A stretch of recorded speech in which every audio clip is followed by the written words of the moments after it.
So to recap, our seminar topic today is building your boarding school list, how to find the right fit. So we have one seminar each month. So this is our August series. I thought it's very timely because this is the time, right? If you're applying to American boarding school for 2026 entry, this will be the time that you start to think about your application because most of the school will start their application process once they're back to school in September. So this is a good time to think about your school list. A little bit introduction about myself. I was born in China, but I went to the US for high school. And after high school, I went to UC Berkeley. I studied actually engineering, not really related to education consulting. But after studying programming and engineering, I realized I actually enjoy working with people, especially young teenagers, a lot more than I enjoy working with computer.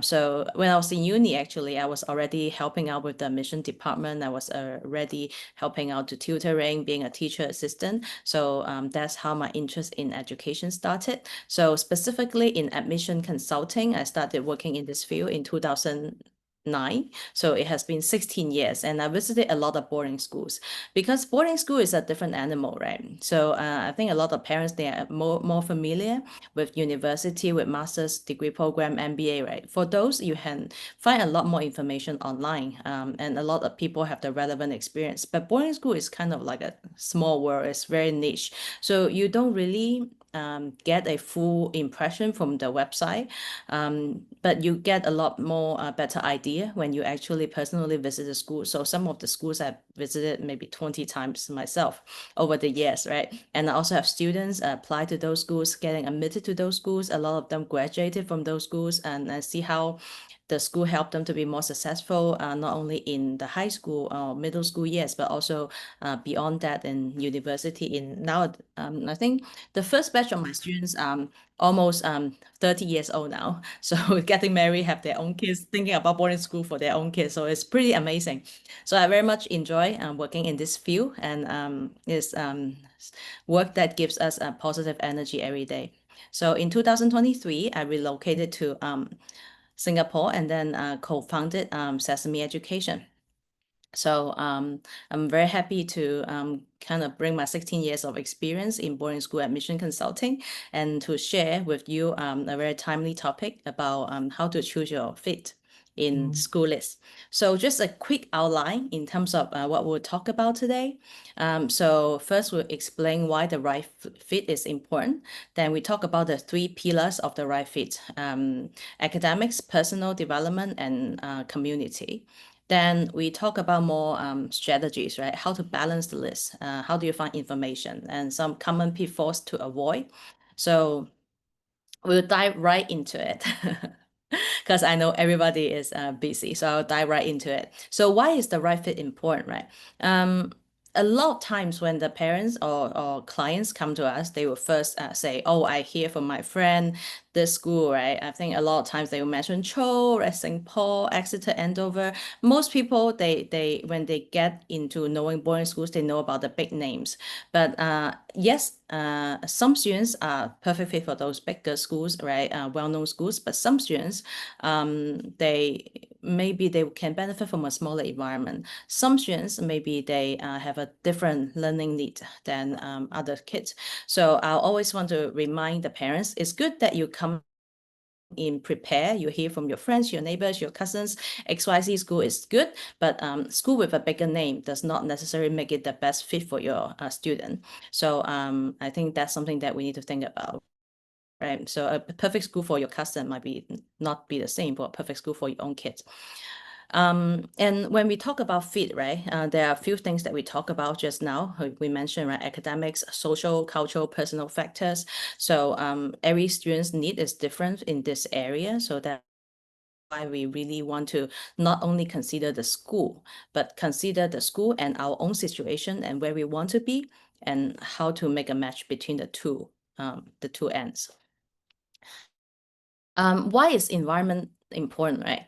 A lot of times when you apply to a master's degree program, right, or like when the student is older, you look a lot more at the academic programs because that's what you do.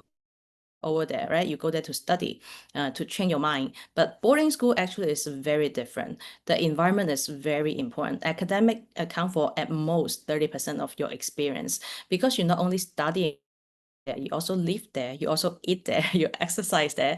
You for many of the faculties and many of your peers, you become lifelong friends. So that's why finding the group of friends that you have the chemistry with, that you have similar value to, right? Similar life pattern, similar aspirations, that's very important. And different, I think it's a more self-selective process, right? The admission people will look for students and or families that identify with their own school philosophy. And over the years, or over the hundreds of years, not hundreds, if America, in UK you have hundreds of years, but America maybe over the 80, 100 years, the school culture is formed, and therefore when you walk onto the campus, you have a very unique feel for each school, and you will know whether it's a good fit for you or not. And fulfillment is also very important, right? So when we say fulfillment, a lot of times parents will think, okay, I want my student to get into the most difficult, most competitive, most well-known school that he or she is ever able to get into, right? So if I'm admitted to multiple schools, I want to choose the one that has the biggest brand name. Is that necessarily true? No. Why? Because boarding school is only a middle step.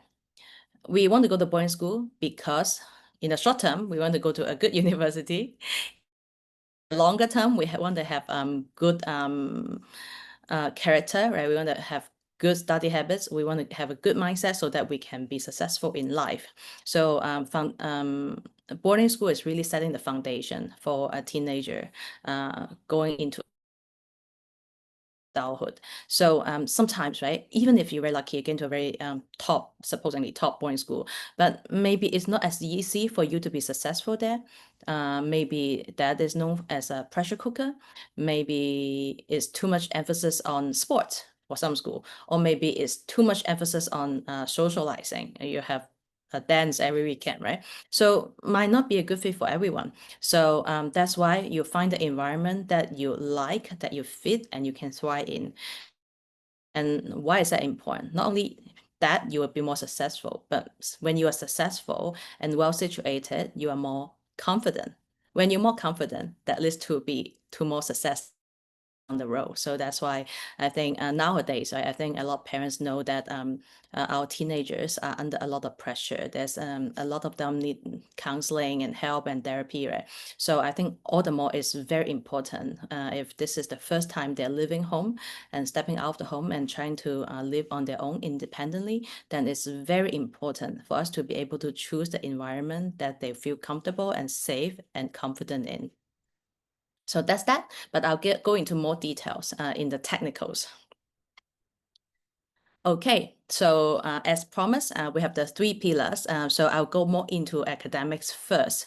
So our company, I would say 80% of the students or the families come to us, they are looking for American boarding schools because naturally American boarding schools, they are more in terms of the application process, right? They need the essay, they need the parent essay, they need the interview, they need a standardized test. So it's a more involved and more detailed admission process.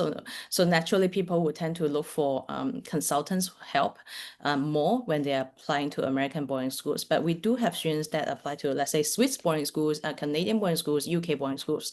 It's just that more people are looking for American boarding school to us. So if you're in America, right, then naturally you don't have too much choice in terms of your curriculum. Most of them, 95% of the time, if not 99, right, will be AP for the typical American high school curriculum. You do have a few IB schools here and there, not a lot. Some school, if they do offer IB, it's still AP and IB together. And then, but of course, if you're looking for Switzerland, you're looking for UK, then there's IB and A level. So when we say curriculum, there's like the big umbrella, different tracks of curriculum you can consider. Or actually, I think the other way of thinking about it, right? Some parents will say, okay, my student need more flexibility. Maybe studying all the IB system in the last 2 years will be too challenging for my student. So maybe by identifying the right curriculum, you can also reverse engineer to see, okay, therefore maybe my student is more suited for the American system. It also worked that way. But I think we can also think about more details in terms of the academic. So for example, right, although boarding schools, right, some boarding school has classes up to 20 kids. They expect you to be very independent. They expect you to be able to fight, to have your own voice in the 20 people classroom. Especially if you talk about high school in America, a lot of the emphasis in terms of giving grades and teacher comments, a lot of the emphasis is being able to make a presentation, to voice your comments, to answer questions, to join in the class discussion, right? So all those would be part of your end of school year or your term grade. So that's why finding the right size, whether you think you will be able to stand out in a 20 people classroom, or whether maybe you're more comfortable in a smaller setting, say 4 or 5 people, right? So some of the smaller boarding schools, if they have only 200 kids for the whole school, then it's 50 kids per grade, then some of the class may be just 3 kids, 5 kids. So that's a lot more intimate and less intimidating environment. So I think different students, they can benefit from different mode of learning. Right? But of course, when you're in a bigger school, you have a lot more resources, right? So maybe in a big school, in terms of academic selections, you have many different options, because with a bigger group, they're able to offer more variety of courses versus smaller schools. Maybe they are not able to have the critical mass to offer every single subject that you're interested in. So I think that's something that you want to think about as well. Now, same with faculty support, right? Some school, let's say, sorry for quoting Andover, Exeter, or some of the bigger schools, right? Again, they expect students to be more self-sufficient, to be more independent. Therefore, a lot of the time, they hire their faculty for their ability to inspire, for their ability to guide students, but not necessarily to care for and nurture students. You see, that's two. I mean, we hope the teachers have both, right? But not necessarily all of them will have both. So some of them are better in the classroom versus some of them are better in the residential life, right? Being a coach and being dorm parents. So that's why typically, this is an overgeneralization, but typically in the bigger schools, students are more independent. They are expected to be able to solve problems and to work out their issues without less handholding. But not every student is very mature at the age, right? Some of them, maybe they need more handholding. Maybe they will appreciate faculty or an advisor that say hi to them every morning, say, hey, just a friendly reminder, right? Maybe you have a project due in 2 days. Maybe this is not the time for you to be on your phone. Maybe you want to do your homework, right? Or maybe on the weekends, they need more encouragement. Hey, I noticed you've been staying in the dorm for the past 2 weekends. Maybe you want to sign up for, I don't know, go out for hot dog, Krispy Kreme, donut together, right? So I think some smaller schools, they have more warmth to it. So same with the learning style, right? So some students, they can benefit. The interesting thing about American schools, right? They don't have a national curriculum. Every state, right, have their own graduation requirement. And then within the state, right, because most of the boarding schools, if not all, are private schools. So they have a lot of freedom in terms of which text they use, right? Whether they cover this chapter with longer time and that chapter with less time, right? So they have a lot of freedom. And even each teacher, they can choose to teach the course slightly differently, right? Do they be more strict, right? Do they want to put more emphasis on the paper, or do they want to put more emphasis on correcting your mistakes and your homework and all that, right? So different teacher have different teaching style, and different school also have slightly different learning style that they offer to the student. Some school will have a lot of homework. Some school will have a cap for the homework, say no more than 1 hours of homework for grade 9 students, right? So different approach. So I'll say even just within academics, there's so many factors that you can consider. Of course, you can list answers on the website. That's why you should go on campus tour, right? When you go on campus tour or when you go to school mission events, you get to ask all these detailed questions that are not listed on the website. So that's academics. That's a big part of it. And then the other piece is the school culture and environment. So I think in terms of school culture, right, big differentiating factor is where's the school. Some school are right outside of the city. So like some school are maybe half an hour away from Boston Airport, right? I don't think there's a school half an hour away from JFK, maybe 45 minutes, 1 hour, right? So that's very close to the city, right? The closer it is to a city or a major town, some school they are even very walkable. Like you can just walk outside the school to go to a neighborhood cafe, to go shopping, to go eat outside. Versus some of the schools that are in the middle of nowhere, like literally inside a valley, and then this restaurant is 2 hours away driving, right? Or some schools they don't even have mobile phone reception. So what kind of environment is good for the student? Naturally, I think a lot of times most of students from Asia here, right? Whether you're from Jakarta, you're from Singapore, you're from Hong Kong, Shanghai, right? Naturally, a lot of students they are used to city life, so sometimes they are looking for healthy change. So maybe not necessarily want to go to the middle of the city. And also, I'll say most boarding schools, like if they have a decent boarding ratio, at least more than 50-60%, then majority of them are not in the middle of the city. Because if they're middle of the city, then most of the students will be day students. Then we have a very low boarding ratio, like 10-20%. Then most of the students will not be there overnight. Most of the students will be gone on the weekends. That does not support a very good boarding environment. Versus if it's in the middle of nowhere, most of the students, even if they're American students, they are still boarders. So let's say Hotchkiss, right? Hotchkiss is um, very remote. So the boarding ratio is more than 90%. Let's say St. Paul's, right, or St. Andrews, Delaware, their boarding ratio is 100%. Even though if you are a faculty kid, right, your parents work on campus, you still need to be a boarder. So that's how seriously they take boarding. So of course, in that kind of environment, then you will expect the student to be forming much tighter bonds with each other because you spend a lot more time with each other. And also there's no like day student, right? Everybody's a boarder, so kind of you have a closer relationship within the whole community as well. Um, Other than that, right, there are also other factors. So for example, the co-ed school, majority of the schools in America are co-ed schools. Occasionally you have boys schools and then a few more girls schools. I think nowadays girls schools still a little bit more welcome, popular than boys schools. But depending on where you're from, right? If you're from China, maybe you're not so used to single gender schools because most of the school nowadays co-ed versus let's say students from Singapore, you'll be very used to single gender schools because a lot of the top schools here, local school here in Singapore, and single gender schools. So I'll say consider it with an open mind. So I say sometimes for some students, maybe being in a single gender school will remove some distractions, right? And for them to be more focused in the study. And I think one myth that I want to clarify about is a lot of times people say, oh, single gender school, does that mean that the girls' school they will be dancing and doing arts all the time, or the boys' school they'll be fighting all the time? No, no, actually no. It's the opposite, right? So in the girls' school, the girls are more comfortable in terms of participating in science and technology, right? Because it's offered to all the students, and because there's no boys, so actually there's no stereotype say, oh, only the boys will do it, right?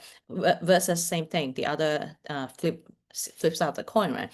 In the boys' schools, because the school also offer arts, also offer music, right? Also offer different things that you can do, and you realize those boys in an all boys environment, they are all actually more comfortable in terms of doing physical performance, performing arts and visual art than boys in a co-ed environment. So I think that's a very interesting observation that we realize. Okay, so other than that, there are some schools that have a very strong tradition. So for example, a few schools, they have a tradition in being a military school, not right now, but maybe 50 years ago, right? But some of the discipline the tidiness requirement, maybe they still carry forward till nowadays, right?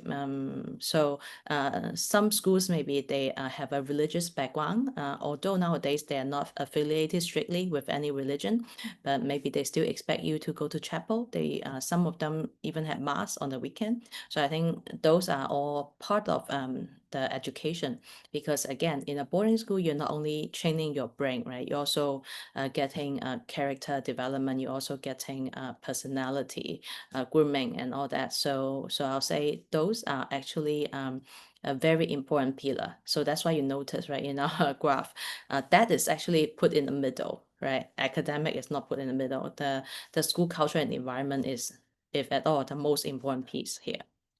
And then the last one is more on the superficial level. I guess I shouldn't say superficial, but more like convenient, right? Because if you have a very strong personal interest, and or you have a strong talent that you do not want to give up on, then it doesn't make sense for you to go to a school that does not offer that, right? So for example, if you enjoy golf, not every school offer golf. Occasionally, you have a school in Florida or California offer golf 3 seasons, right? But if you're in New England, maybe only in the spring term. So for example, I have a student from Southeast Asia, and she's very keen on figure skating. And we look for her. All the schools only allow 1 season of figure skating, if at all, because most schools don't have figure skating. If they have, it's just 1 season, and you have to compete with the hockey team in terms of using a ring. So that's very challenging. Versus, we found one school finally, the only one school, Cranbrook in Michigan, that offers 3 seasons of figure skating. So I think for students like that, if you have a specific interest that you want to follow on, right, then you need to look carefully to see whether the opportunity is there. Even for some students, very interesting, right? So I have soccer players that are even playing at the national team. And when of course, they need to look for programs that have a strong soccer program, but not necessarily the best one, because you realize, right, sometimes the students, if they are playing for like a high level team, even in like national level in Asia, like not Japan and Korea, but like the other Asian countries. Maybe when they play in the varsity team in New England, they still are facing a bit of challenge. So sometimes, right, even a student is very strong in a sport, they might want to look for a school that offer a solid program in that sport, but not the top range, maybe the mid range, so that they are able to join the varsity team and have a more significant experience and make more significant contribution in the team, other than struggling just to get into the team itself, right? So I think all of that has a lot of strategy and then things that you need to consider. So that's why I want to emphasize doing the research. Okay. So I want to give a little bit more example here, although we have covered most of the things when we were in the previous slide. So first is the strength of the core academic program. How do you find this, right? So you can find this, one is by how many high-level courses they offer, right? So I think, for example, math, right? Some of them only offer up to calculus. That is very typical. But some school, maybe they offer knowledge math, right? Offer multi-variable calculus. Maybe they offer discrete math. Maybe they offer linear algebra, right? So some of the school, they offer really, really advanced programs. So that you look, every school, not every, but like almost every school will publish their academic catalog online, and that's something that you can look at to see whichever subject that you're interested in, right? So for example, some students, they're very interested in doing pre-med, right? But if they go to a school that only offer one basic level biology class, that will not be very helpful for them, right? So and then the next thing is special programs or concentration. I think especially for students that have been like doing UK track, they are very familiar with like having narrowed down their direction early on, and when they switch to US curriculum, sometimes they don't get used to the different mindset. So in America high schools, you don't have your concentration so early. So majority of the courses that you take in American high schools are like general courses. Everybody had to take 4 English, 3 maths, 3 science, right? So 80-90% of the things that you take are general. You only have a few electives in the 4 years time that you can choose. So the difference is maybe this student like biology more, so he takes 2 biologies instead of 1. The other student likes physics more, so he takes 3 physics instead of 1. But there will not be a situation like some of my friends that gone to UK education, right? They said, I have not taken a math class after 14, right? I hated math so much. You can do that in UK, but you cannot do that in the US. So a lot of parents, they come to me and say, oh, my kid wants to be a programming major. My kid wants to be an English literature major. Which high school should we choose? That doesn't really work for America. At least that's not such a strong emphasis on the high school level in terms of choosing your concentration for college that early. But of course, some school, they do offer special programs, right, that you might be interested in, but not related to major. So for example, some school, they have, let's say, spend 1 semester abroad in France, right? Let's say drawing, painting, France, that would be 1 semester of learning French. Maybe some school, they have a sailing program. So I'll say like interesting programs, but not necessarily like a college major prep kind of thing. Of course, nowadays, I think very popular, a lot of schools have a math and science research program where they team up with university professors, and you can do research on your campus, high school campus, working with a professor every week. So I think that's a very interesting opportunity as well. Increasing number of schools will offer that. And then if your student has English language as a English as a second language, then of course, depending on your level, you need EL help, right? I think most schools, the top school will not offer that because the top 20 school will expect everybody has perfect English coming into the school. I think top 30 to top 50 level, I think a lot of schools offer 1 year maybe, like, so you have to only need 1 year. But down the pecking order, some school, they can offer up to 3 or 4 years, like you can have zero English basically and still be able to be successful in the school in a few years. So if that's your kid, or on the other hand, if they need more counseling, right?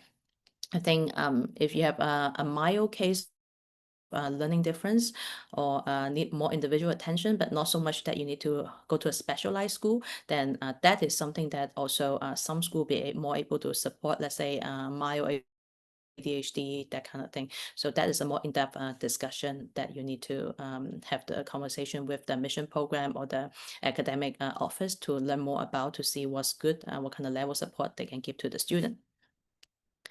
Okay. Oh, sorry. Let me go back to my slides.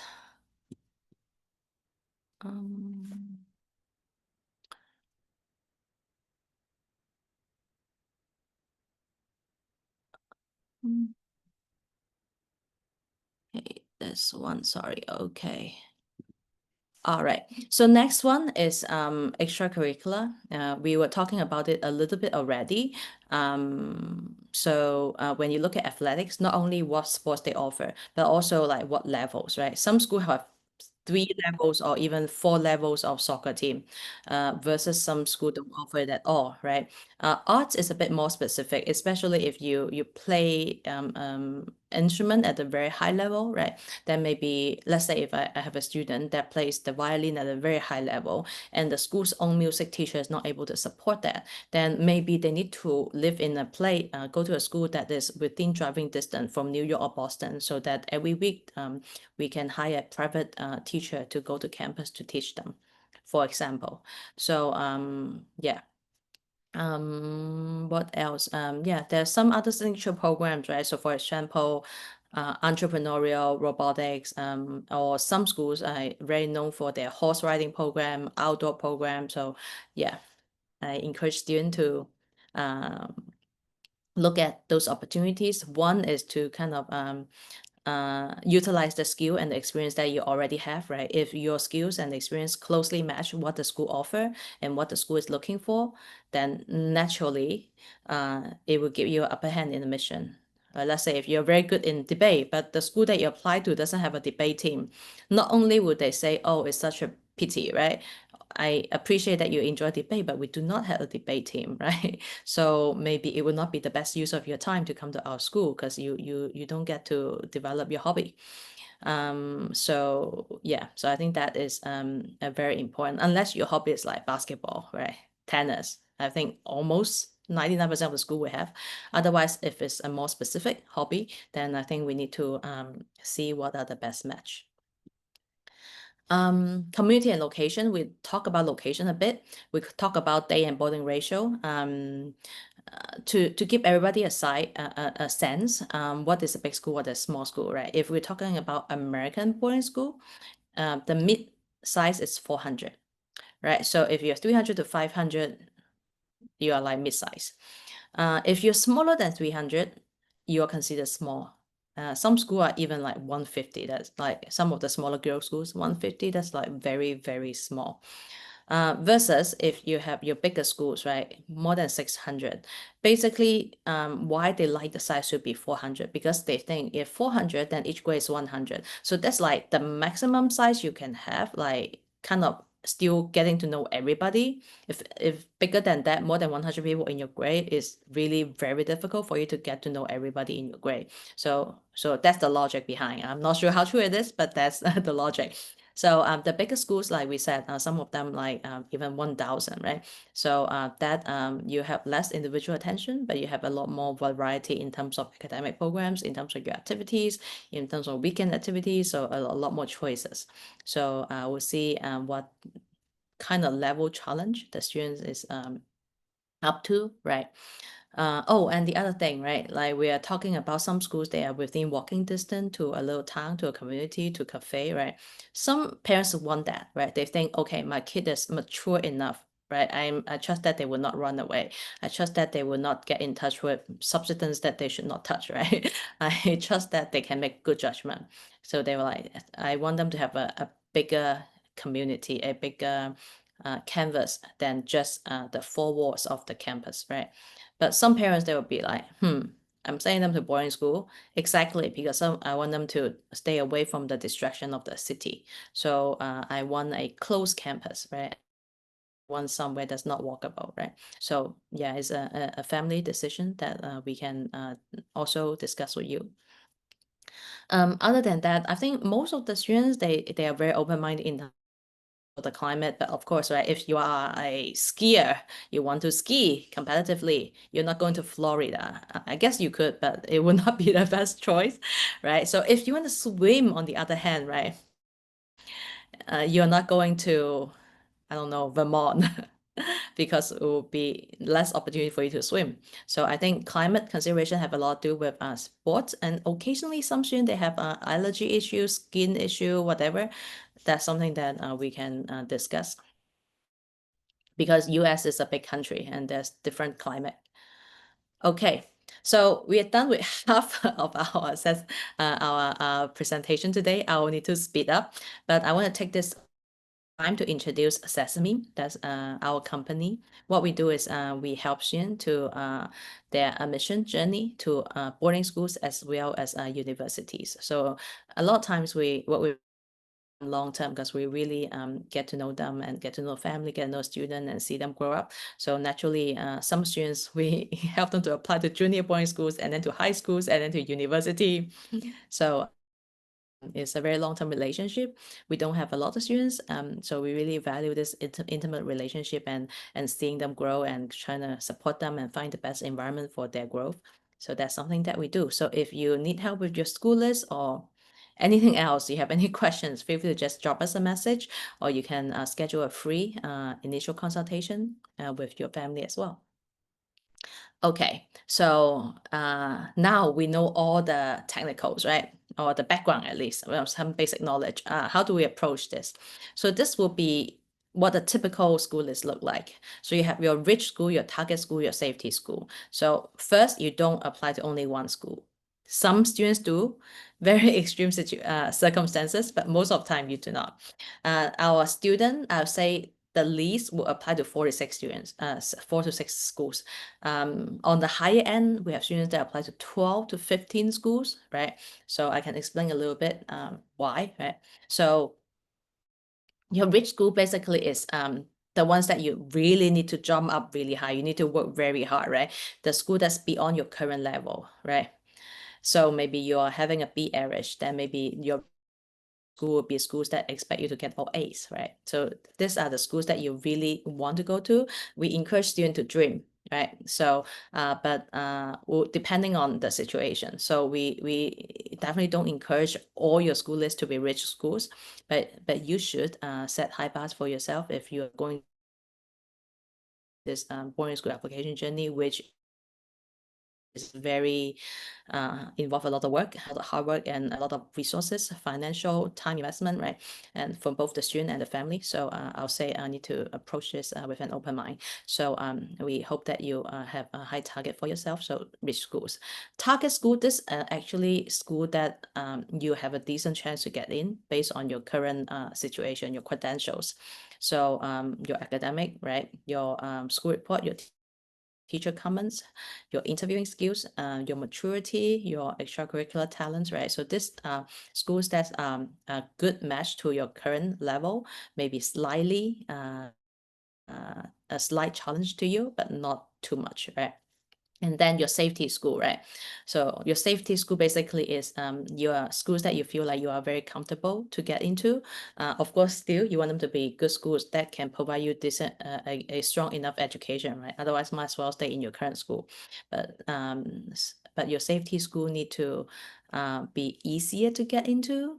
So that's why some students have fewer schools, because some students they do not have a safety schools at all. Why, right? Because some students would say, okay, let's say I'm already in ISF, right? I love ISF. I don't have to leave. I'm getting good grades. I just want the exposure to, let's say, in case I get into a top 20 American boarding school.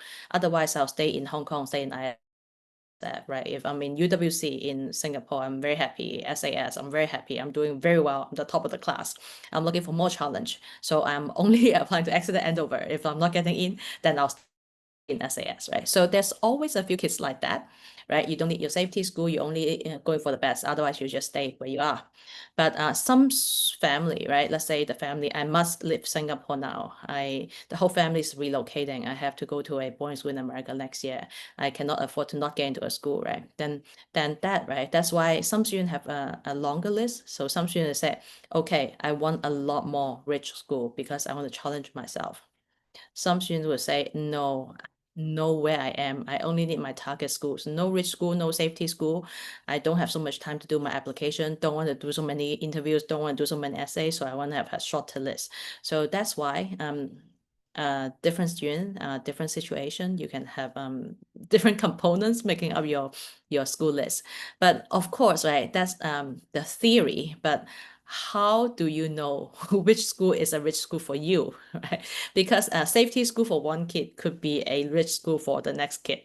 Yeah, so and trust me, admission people are all super nice, way too nice than we need them to be. No matter how well or not well your interview have gone, they always tell you, oh, you were wonderful. I look forward to welcoming you to campus. I blah blah blah, right? You will feel like after the interview, you feel like you did well. But not everybody will get in right at the end. So I'll say when you visit campus, you can get a feel, right? How mature are those kids? How well spoken or not they are, right? And when they speak, how do they conduct themselves? How do they discuss things? How do they express their ideas, right? So if you pay attention when you visit school, and usually a school tour is led by a student tour guide, so you can see what the level of the current student is, and you can compare that to your child or the student compared to yourself. So you get a feel in terms of what position would I be in this school if I come here, right? So I think that gives you a gauge, right? The other thing is if you have a consultant, you can always talk to your consultant. I think the benefit of having us being a consultant, right? Because we have a lot more data points. We have seen students applying to all these schools, who gets in, who not, right? And even getting in, right? After getting in, who is successful in the long term in this school, who is not. So I guess that give us a lot more data point and a lot of longer term evidence to look at, to compare, to form our analysis and judgment. So hopefully we can share the experience with you. All right. Where can you find all this information, right? So of course, I was always want to point you to school websites. Of course, website, naturally they will say good things about the school. But I think, but at least the factual information will be more accurate and more updated. Because sometimes if you're gonna go to a third-party website, there are some of them, right? Different school ranking websites, information website, a couple, right? At least 10, 20 of them. Some of them, they don't actively update the information. Some of the information are outdated. Some of the information are not correct, mix up different schools, right? So I'll say when in doubt, always go to the school's own website.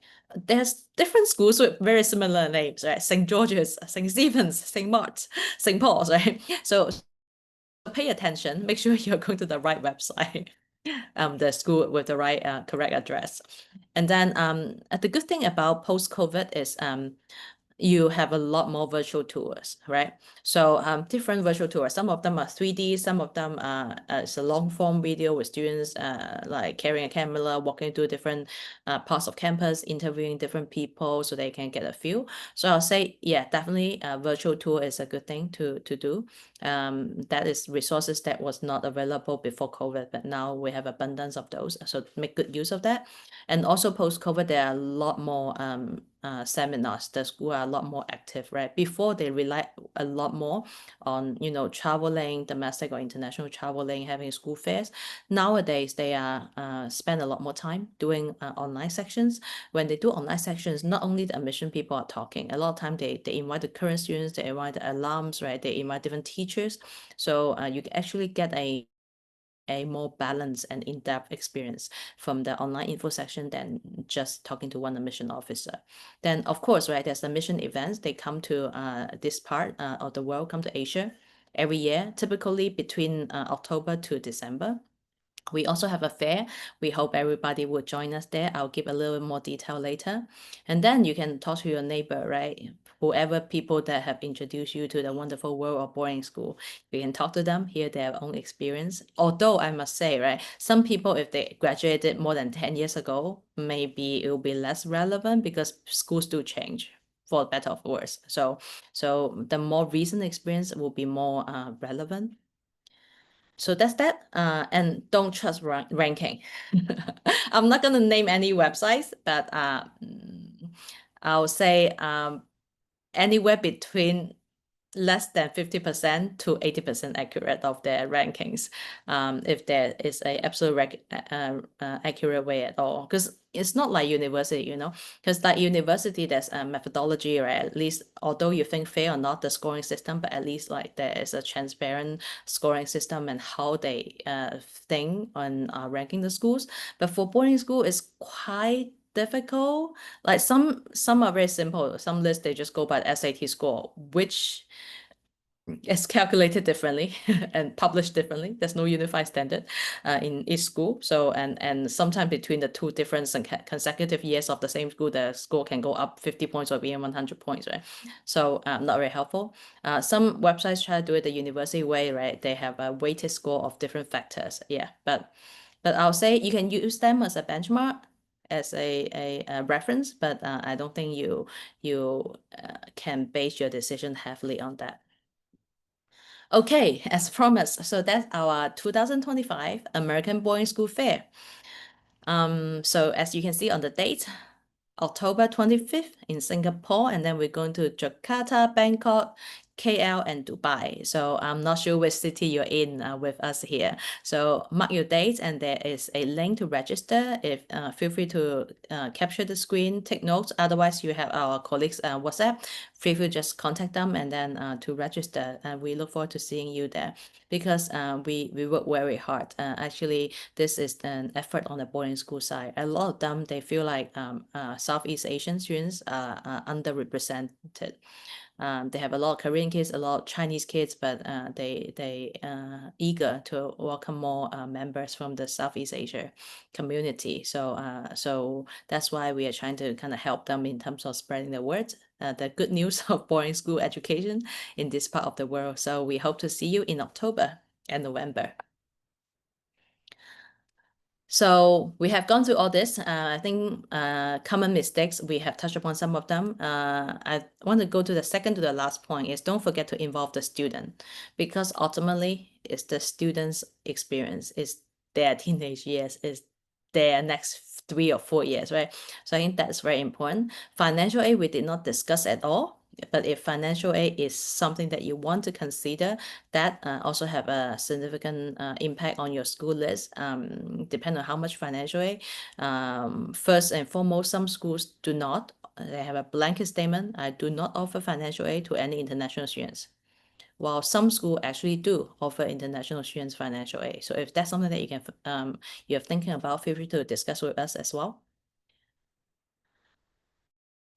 So action for you after today's seminar. Do an initial assessment, list out all your credentials and your interests, right? Research the potential school that you're interested in, create a preliminary list. From that list, you can do more in-depth research and more in-depth understanding, right? Get more people, contact people that you know, ask about their personal experience, refine the list, and then prepare for your application. Because every school also have different interview schedules, different interview method, different application preferences, even different platforms, right? So I'll say you time, no need to rush, because from now to January deadline, you still have a few months. But we are also running short on time, so I think it's time to take action right now. All right, so that's all the materials that I prepared for today.